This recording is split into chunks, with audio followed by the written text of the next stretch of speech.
ক্রান্তি ব্লকে দক্ষিণ হাঁসখালির খ্যারবাড়ি ক্যাম্পে চা বাগান এলাকায় ফের খাঁচাবন্দি চিতাবাঘ। ক্রান্তি ব্লকে দক্ষিণ হাঁসখালির খ্যারবাড়ি ক্যাম্পে চা বাগান এলাকায় ফের খাঁচাবন্দি চিতাবাঘ। ঘটনা প্রসঙ্গে স্থানীয় বাসিন্দা প্রত্যক্ষদর্শী সোহেল রানা, আব্দুল গফুর, আফতাবুল আলম, মজিউল হকরা জানিয়েছেন, গত কয়েকদিন ধরে এলাকায় ত্রাস সৃষ্টিকারী চিতাবাঘ ছাগল, গরু তাদের এলাকায় খেয়ে ফেলছে।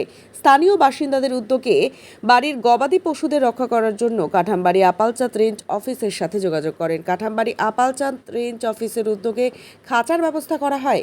গত দুদিন আগে একটি চিতাবাঘ খাঁচাবন্দি হয়। আজ পুনরায় সেই এলাকা থেকে ভোররাতে আর একটি চিতাবাঘ খাঁচাবন্দি হলো। খাঁচাবন্দি চিতাবাঘটি খাঁচাতে বন্দি থাকায় গর্জন করতে থাকে, আর সেই গর্জনের আওয়াজ শুনেই চা বাগানের মধ্যে লুকিয়ে থাকা আরও বাঘের গর্জন শোনা গিয়েছে বলে স্থানীয় বাসিন্দারা জানিয়েছেন। বিশিষ্ট সমাজসেবী মেহবুব আলম বন দপ্তরের এহেন উদ্যোগকে ধন্যবাদ জানিয়েছেন। আপালচাঁদ রেঞ্জ অফিসের বনকর্মীরা এসে চিতাবাঘটিকে উদ্ধার করেন। বন দপ্তর সূত্রে জানা গিয়েছে, বাঘটিকে স্বাস্থ্য পরীক্ষা করার পর সুরক্ষিত স্থানে ছেড়ে দেওয়া হবে। পরপর দুদিনের মধ্যে দুটি বাঘ একই এলাকা থেকে খাঁচাবন্দি হওয়ায় এলাকার মানুষের মধ্যে ব্যাপক আতঙ্কের সৃষ্টি হয়েছে এবং এলাকার মানুষ পুনরায় একই জায়গায় খাঁচা বসানোর দাবি জানিয়েছেন বন দপ্তরের কাছে।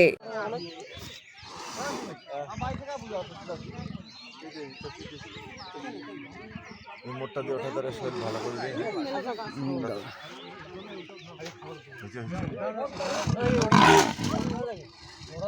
মোটটা দিয়ে ওঠা না লক্ষ্য হলো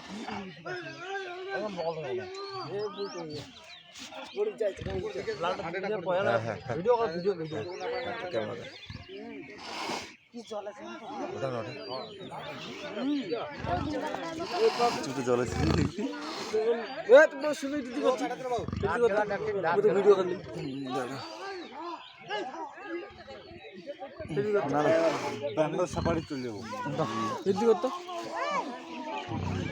আজ সকালে বাঘ ধরা পড়লো, আর একটা চিতাবাঘ। তো তার পাশে লোকজন অনেক দাঁড়িয়ে আছে, আপনারা সবাই দেখতেই পাচ্ছেন কত লোকজন। এখন টাইম হয় 4টা, 4টার মধ্যে আর একটা ধরা পড়ে গেছে।